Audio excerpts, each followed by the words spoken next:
Hun var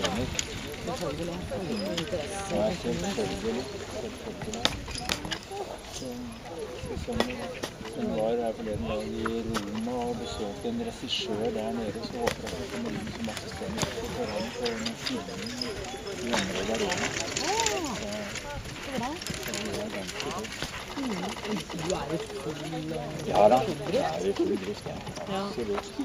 Selv om ting forandrer seg, for det blir jo veldig mange, vet du, hvis du tenker så lenge som du har vært med også. Jeg sier at når jeg begynte å være ferdig på skolen og begynte på hestesiden, både internt og eksternt, så var det kanskje 5 biologer i Oslo og Akershus som drev med hest. Ikke sant? Det var jo ikke flere. Nei, det var overhodet ikke flere. Nå er det jo... Ja, nå er det jo 5 i hver region. Det blir bare flere, og det er mange som vil drive med hest, så det... Ja. Nei. Der kom den.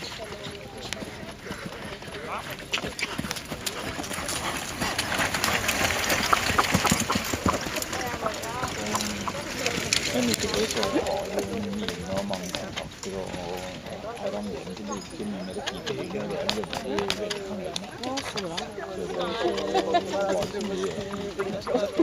Men jeg synes ikke det er litt Ja, jeg synes ikke det er så mye i det hele tatt. og gjøre en medkvalifisert jobb. Det ser jeg på de stedene vi lærer hvor store utdannet, og hvor vi bruker mye tid.